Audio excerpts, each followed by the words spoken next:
Hello, I'm your host Atu Jamir and welcome to Hornbill TV Unfiltered. Information technology in the modern times has reduced distance and made communication easier and faster between people and communities.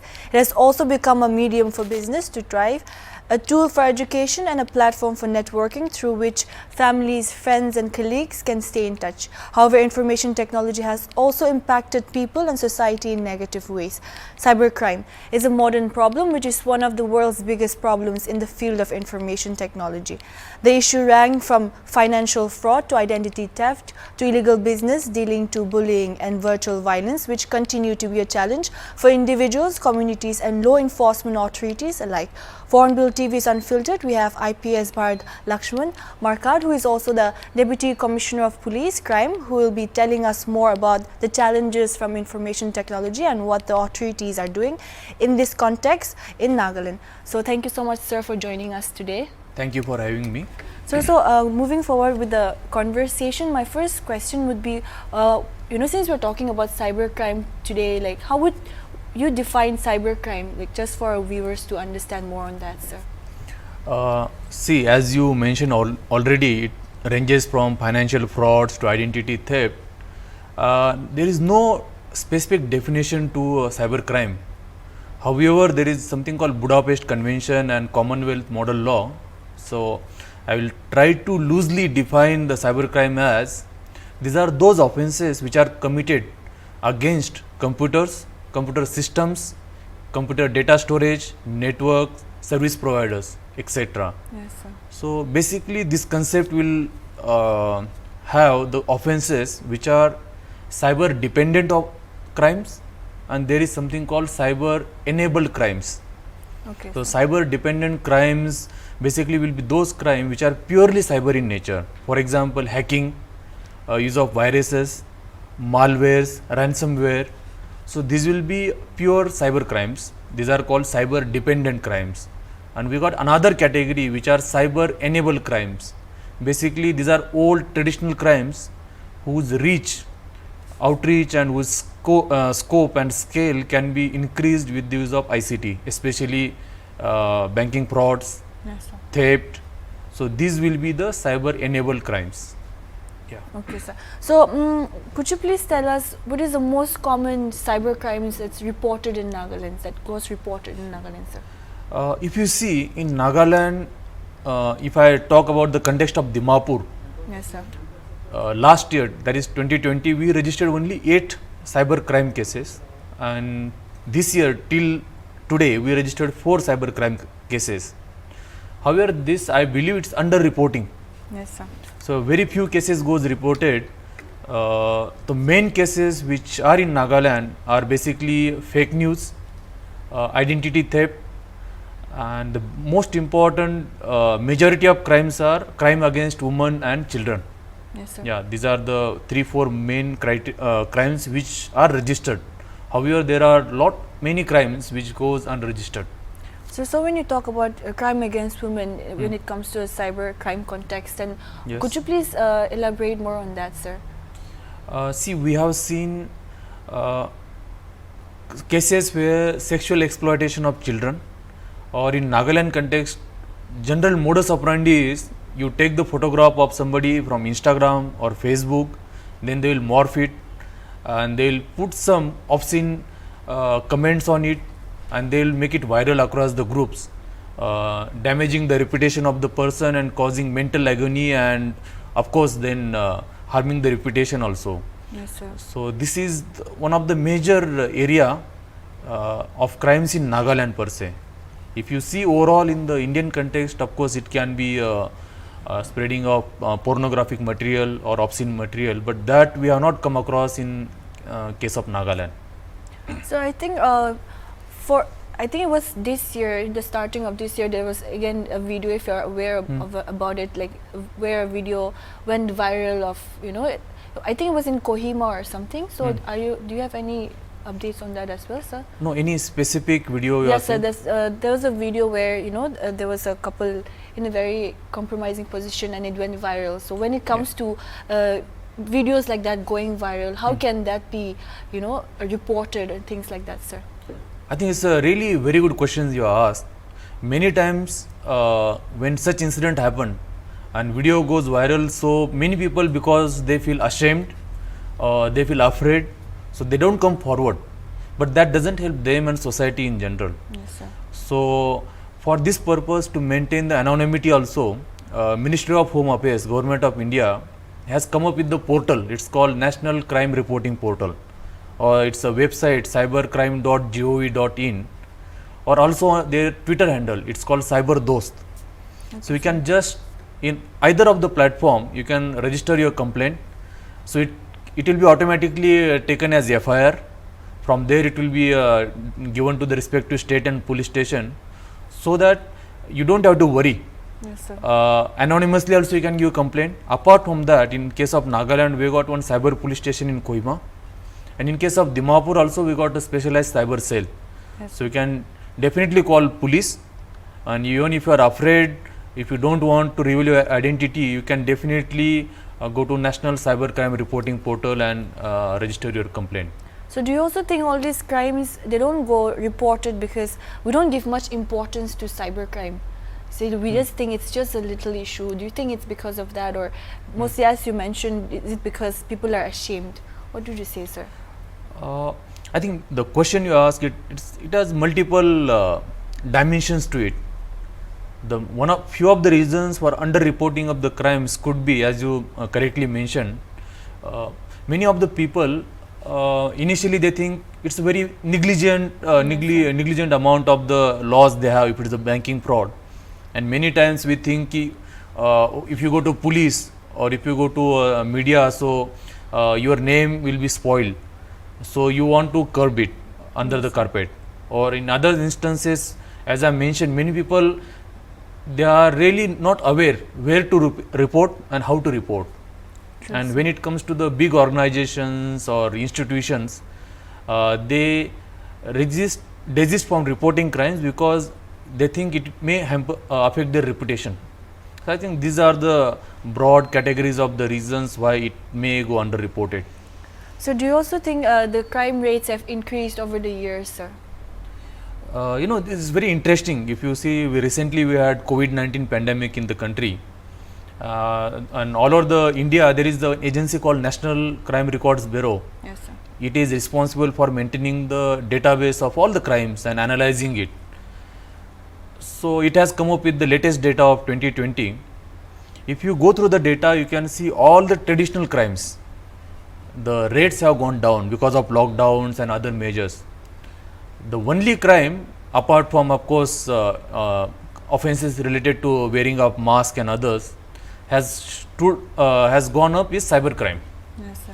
In the year of 2020, as per the NCRB, India has registered 50,035 cases, which is increase of 11.8% from the year of 2019.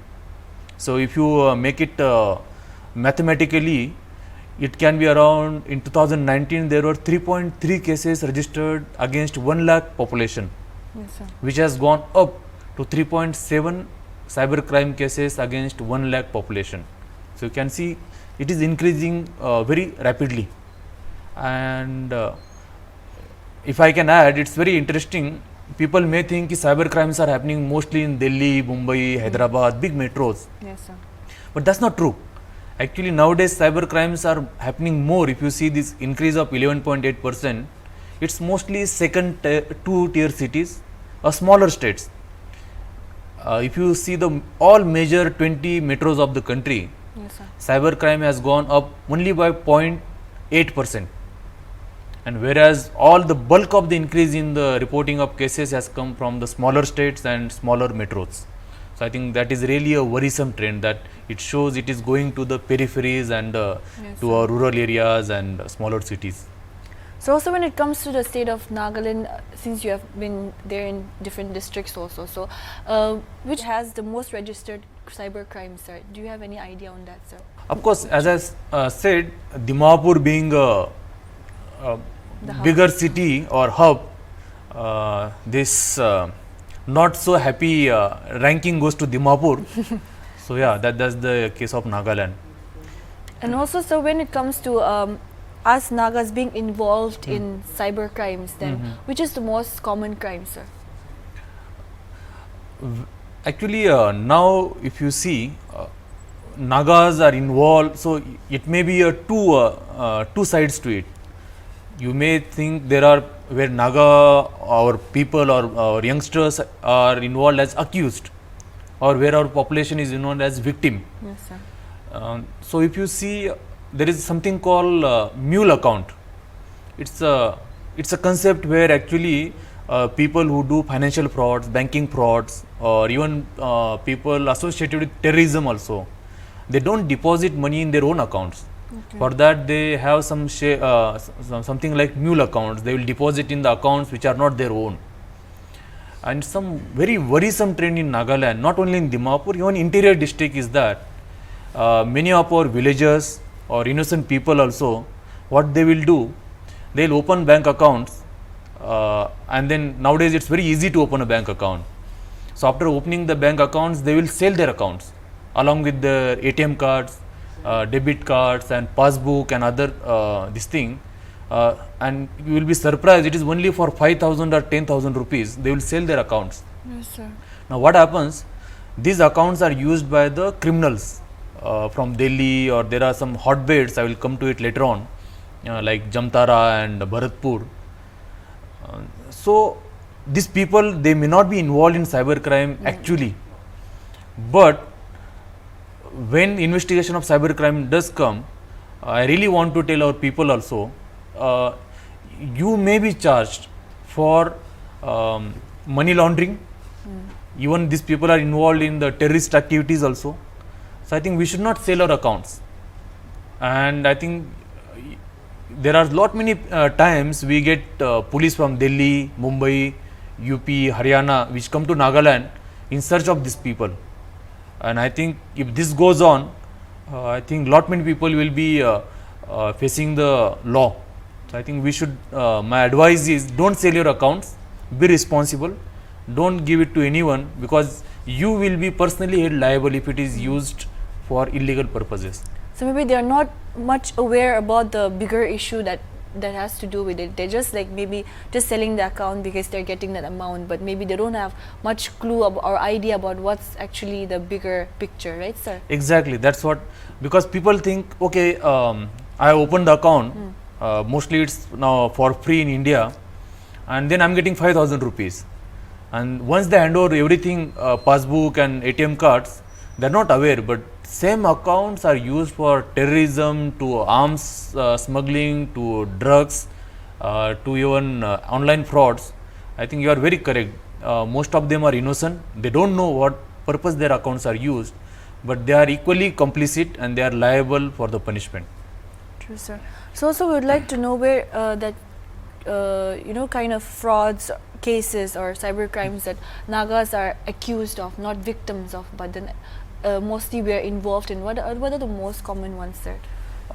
See, now during Corona times, of course, most of the cases would have gone unreported, but you would have seen a lot of fake rumors, rumor mongering. Yes, sir. With use of YouTube, Facebook, WhatsApp, Instagram, all the social media platforms. So I think fake news was one of the area where we have seen a lot of our youngsters and criminal elements were involved. Then identity theft. Yes, sir. And of course, even cases of stalking and bullying, cyber stalking and cyber bullying of the young girls and women. I think these are the one of the areas where our many of the offenders were locals. So also we have, over the years we have seen Facebook and Instagram where people create an account and also ask for monetary assistance from people. Like we're sick. Of course, it's not that every one of it is false, but there must have been cases where such cases must have been reported too. So could you please tell us? Yes, correct. I think this year itself, two cases, such kind of cases were reported to Dimapur police, and we successfully arrested in one case the accused from West Bengal and Punjab. Yes, sir. And then another case is also under investigation. So what happens in such instances, what they do, they will do identity theft, and then they will make your fake profile on Facebook. Even in some instances, they will make they will hack your phone numbers also, and they will make your fake WhatsApp ID also, and then they will say we are in financial distress or medical emergency is there. Yes, sir. And then these are the people where actually, if you see, the educated, well-to-do of people, those who are in government services, very reputable, respectable persons are targeted in this particular crime, because in such cases they ask the friends, and then everybody is more than willing and happy to help, because they Yes, think sir. if somebody is asking for help. So I think I would suggest our viewers also, if you find somebody is asking you for money or medical help, it's always better you give him or her a call. Try to verify. Just don't be, or if the chatting is there, you ask some questions which only the person and you, both of you, will be knowing, just to be sure that you are not falling prey to a cyber crime, and you are not giving money to some fraudster. I think that would be really helpful. Okay, sir. Also, coming to the next question, with the popularization of social media, we all know that the crime has been increasing in social media as well. So, what are the most common crimes that are, committed in social media when it comes to cyber crime, sir? See, cyber crime, social media, like its penetration is very high to every nooks and corners of the country and our Nagaland state also. Yes, sir. So as I mentioned, identity theft, fake profiles, then these are the mediums, and even actually once you use illegal access to the phone, like hacking or malwares or spywares, then actually your whole life is controlled Yes, sir. by someone who is sitting remotely. He can monitor your, nowadays, of course, I will come to that, smart homes and others later on. But all these banking frauds, financial frauds, then there is one very worrisome trend in Nagaland. The many of our people are falling something called sextortion. That is also happening through social media. Okay, sir. So, could you please explain more on that, sir? See, sextortion, why it is not reported much, but many people, they come to us in hushed voices and they say, sir, we don't want to register a complaint, but we are facing this problem. Yes, sir. You know what happens? There are certain gangs which are operating from a place called Bharatpur. It's in Rajasthan, bordering UP, Rajasthan, and that Delhi area. So there are a lot of professional criminals over there. So what they will do, or even places like Jamtara, Noida, and other places are also there. They will make a video call, a girl or some woman. So it will be a nude video call. So once this call is made, many times youngsters or some male, they are the target of such kind of crimes. So they will make a conversation with them, and the victim, he is not aware that it is being recorded. Okay. And so they will ask them to do many other things to soliciting, and then once that conversation is over, they will record the whole video, and then they will start extortion. They will say, you pay us this much of amount, or otherwise we are going to make this video viral. And you will be surprised. I was earlier in Tuinsang also, I was in Woka also. Yes, sir. Even the remote districts also, we have seen and we have come across lot many such cases of this extortion. So, social media has gone to wide places, so many places. Yes. Sir. So, when it comes to when we talk about cybercrime, like we have mentioned earlier, there are different kinds of cybercrime. But when Yes. we talk about we can't say it's small crimes, but talk about impersonation Yes. on social media or even like cyberbullying. Yes. So, what are the punishments for that also, sir? Is it different from the other? More. Is there as such that this is okay? This is a very stronger kind of crime. Is there anything as such, sir? See, now traditional crimes. For traditional crimes, we have offences which are punishment is prescribed in IPC, Indian Penal Code, and then we have some special laws and local laws. But whereas when it comes to the cyber crimes, we have special statute. It's called Information Technology Act of 2000, and which was amended in 2008. So it does prescribe punishment for all impersonation, fake news, cheating, cyber stalking, cyber bullying. Everything is mentioned, and everything punishment is given. So all of these are offences where fine plus sentence, jail sentence are prescribed. Okay, sir. So how long is the jail sentence, sir? So it depends from the gravity of the crime. So see, crime like impersonation, if it is impersonation, it may have a lesser amount of punishment, but like if child pornography or sexual exploitation of women or outraging the modesty of the woman or frauds or cyber terrorism, actually even you will be surprised, there are offences where life imprisonment is also a punishment in the Information Technology Act. So it ranges from a year to life imprisonment. All kind of punishments are there for different kind of offences. Okay, so also talking about impersonation, over the years we have seen a lot of cases where people impersonate our leaders, also Yes. political leaders, Correct. and there have been so many cases like that. But the thing is, we see, we don't know what happens after that, what behind bars or anything. But we see only people, posting apologies in newspapers, sir. So how is it relevant, and how is that this thing, sir? Now see, apology and other things you mentioned, I think that is very much peculiar to our Nagaland culture also. On lighter note, I have seen many times offense happen and people are satisfied with the apology. Yes, sir. But one should not forget, this is an offense. Yes, sir. If you do impersonation, of course it's a democracy.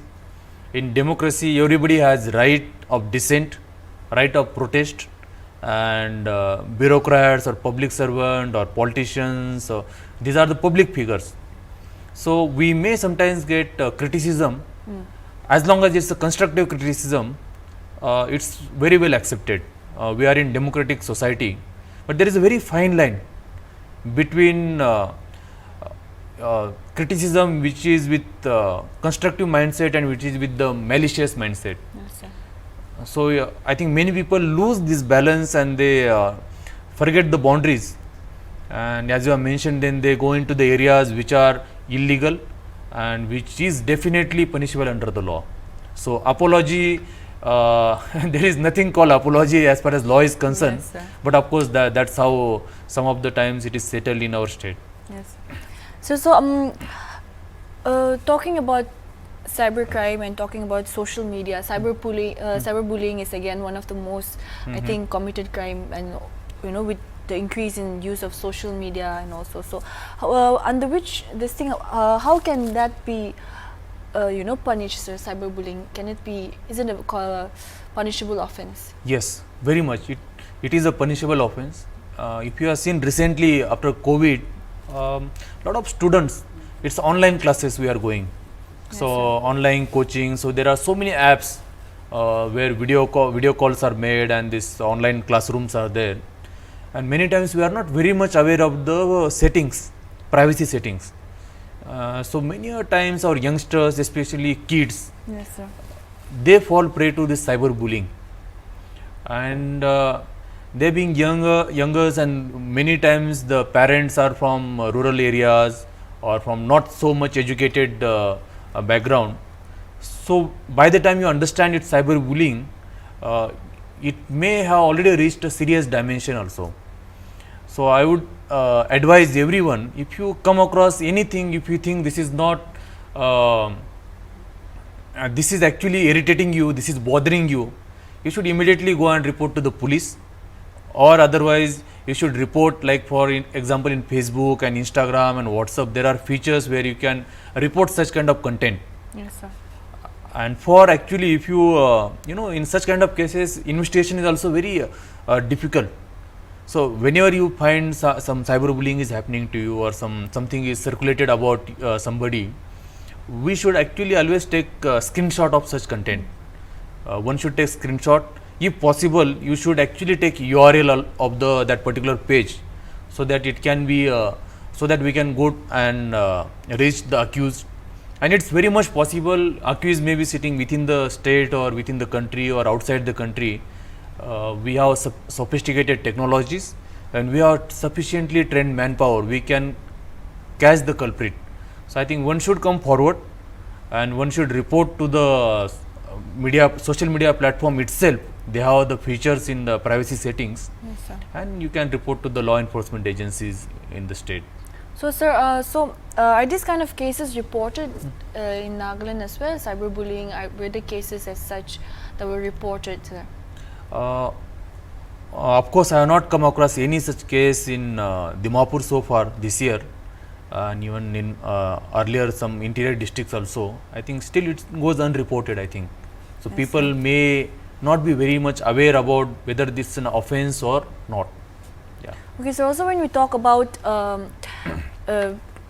comments, leaving comments on social media, like you mentioned earlier, there's a difference between criticism and also there's a difference between, criticism. So, but then at the end of the day, again, there comes like, the issue of, right to speak your mind. Like, Yes. that's what always comes out. So how can you differentiate between, when can you say that it's defamation? So how can you differentiate between that, sir? See, now, as I mentioned, we are in a democratic society, and so everybody has right to speech.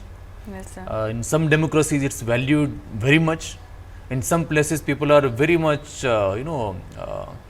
with small kind of provocation also, they feel it's a defamation. But it's about the intent. For any crime to happen, so you need to have some motive. So people who have motive to defame somebody, it can be very easily made out. So no crime can happen without motive. Yes, sir. So if there is a motive to defame somebody, it can be very easily made out, and then it can fall in the definition under the defamation. And it's already defamation is not only limited to the cyber world. Yes, sir. It's a traditional crime. It's even in Indian Penal Code also mentions about this crime.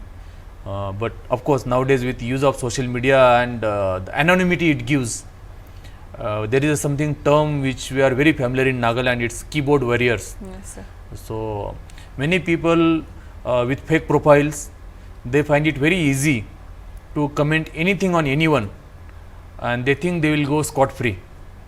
But I would like to remind your viewers, you may not be that lucky every time.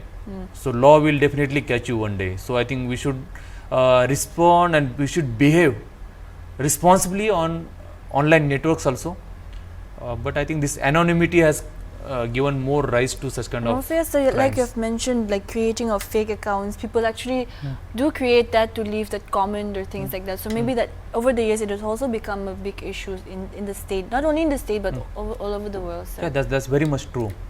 Sir, we'd like to know, Cyber Crime Prevention Against Women and Children Lab and Training Center was inaugurated by the Deputy Chief Minister Monlo Mokikon Tumo in 2019. Okay. So we'd like to know, how has it been benefiting the cyber crime branch so far, sir? Which center you said exactly? Cyber Crime Prevention Against Women and Children, sir. Okay. See, actually, cyber crime prevention of women and children. Right now, we are doing some awareness activities also, and of course, capacity building Yes, sir. for any kind of new types of crimes. We have actually to teach our law enforcement officers also. That includes police officer, investigating officers, public prosecutors also, and judiciary also. So I think in this particular stage, we are actually focusing primarily on awareness and capacity building. Okay. So we'd also want to know, how effective are the technologies, the technological tools in Nagaland when it comes to, persecuting cyber criminals as such, sir? I think I'm quite happy to state you, almost most of the cyber crimes which are reported to us, we have been able to catch the culprit, and we have been able to send them to the jails. But when it comes to the overall structure of the criminal jurisdiction system, it is not only with the police. Actually, it involves different branches. Yes, sir. As you mentioned, it's about law enforcement, that is police department, then we got public prosecutors, then we got judiciary itself. So it's a big process, but however, as you said, when it comes to the investigation of the crime, I think we are second to none in the country. We have very capable officers in Nagaland police, and you might have followed certain news. We have arrested accused from the nooks and corners of this country. So we have sophisticated tools and we have capable police officers and investigating officers. Sir, so what's the rate of success, sir, when it comes to catching criminals as such? When it comes to, Of course, as I stated, very few cases go reported. So, like this year, out of 4 cases, I think 3 we have already arrested the accused, and 4th case, which was reported very recently, we have been able to correspond with the Facebook and Instagram and different online wallets. So we are already in the process of solving the 4th one also. So of course we are not becoming very complacent. We are aware that very few cases are reported, but I think amongst the reported cases, our success rate is very high. so do you think cybercrime receives the equal amount of attention, from the police or anything as domestic crime, sir, or is there a difference? I think for us, any crime, actually, you see the way our laws are framed. When crime happens, we don't just consider it's against an individual. Actually, it's against the state. We consider it that way. So we take every crime very seriously, be it cyber crime or traditional crime. Crime is a crime, and we are duty bound to investigate.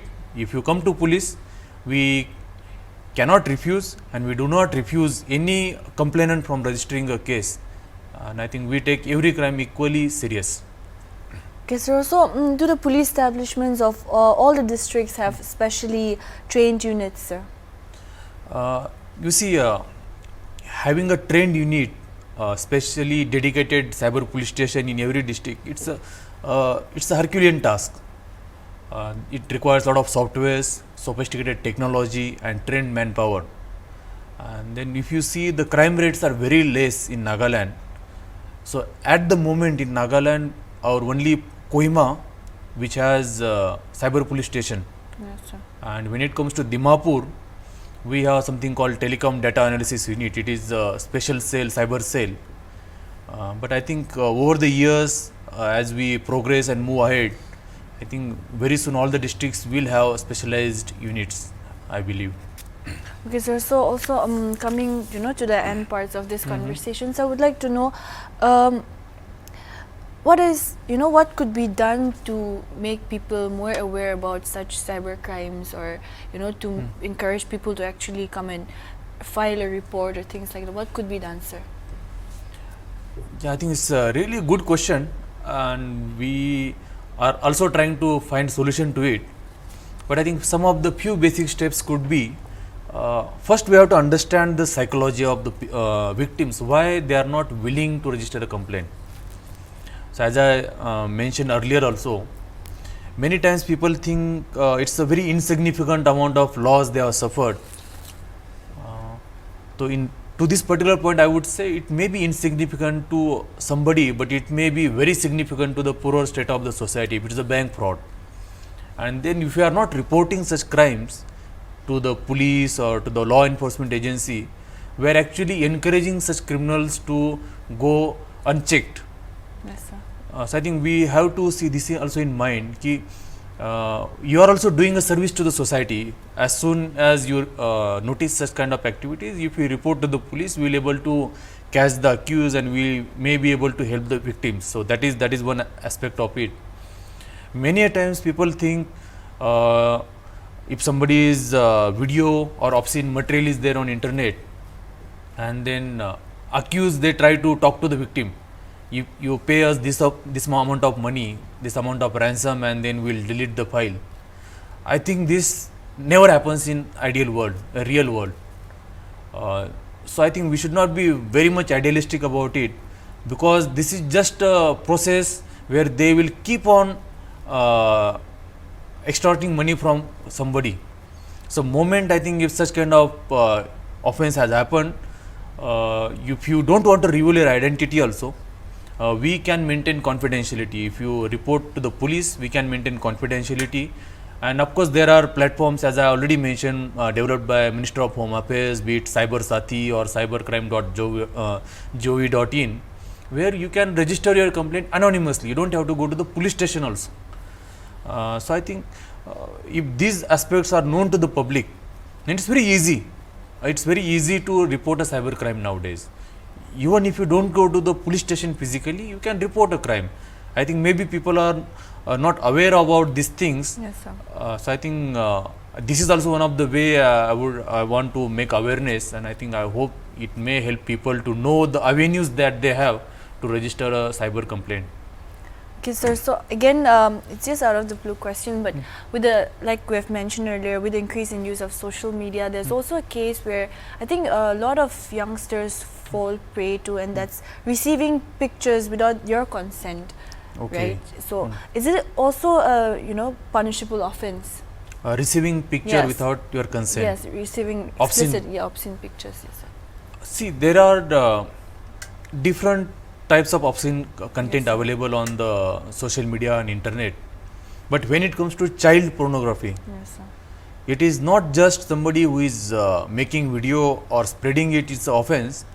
Even watching child pornography, downloading of child pornography, or receiving of such complaint also, or having that content in your mobile device also, storage device, it's an offense. Yes, So sir. I think you are duty bound to register or to report to the police if you come across such content. So I think laws are very strict about this particular aspect of it. So I think anything regarding obscene material regarding children, since they are our future, I think our lawmakers have made it absolutely illegal either transmitting it or receiving it. Yes, sir. So, is there anything you'd like to say or tell our viewers before we end this conversation, sir? Acha.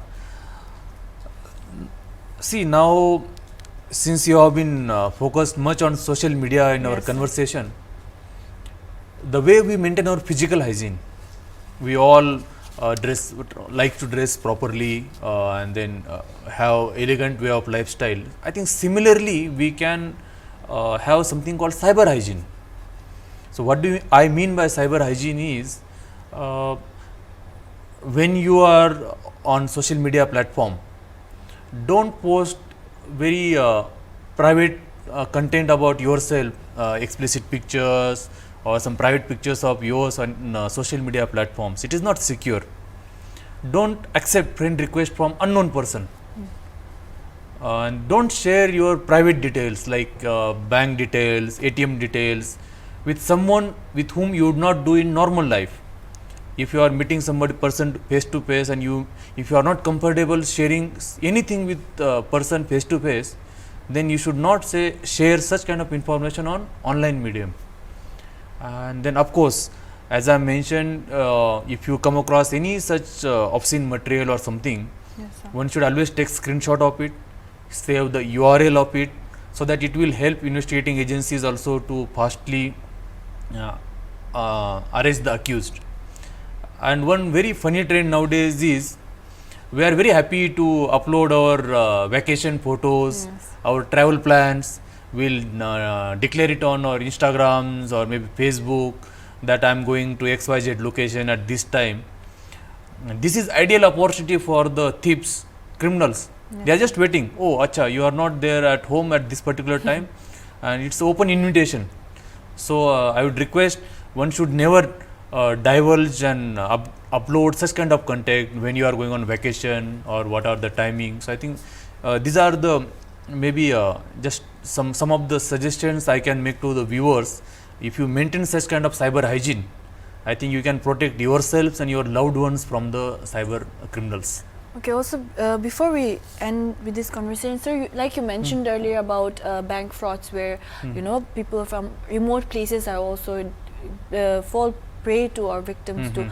So how do you go about with that? How do how do we educate them on that, sir? As I said, in case of Nagaland, most of the time it's those people, they are not aware of the activities that are being done by the cyber criminals. Yes, sir. They will just sell their bank accounts and passbook for 5,000, 10,000 rupees. So I think one should understand there are no free lunches. Nobody is going to give free money. So obviously it is the proceeds of the crime. some illegal activities. And then every person, if you have bank account, it's your personal liability. So I think one should not sell his or her bank accounts. I think from our banks also, from our civil society also, we should educate our people.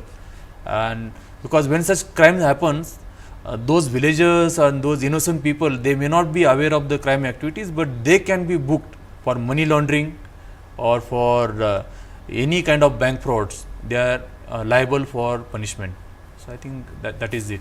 Also, when we talk about how to keep that on check, maybe sir, creating more awareness on cyber crimes would be a very good idea as well, sir. That's what you Yes, think. I think so, and I really appreciate Hornbill TV that you are having actually panel discussion on such a crucial topic. I think this is just a beginning.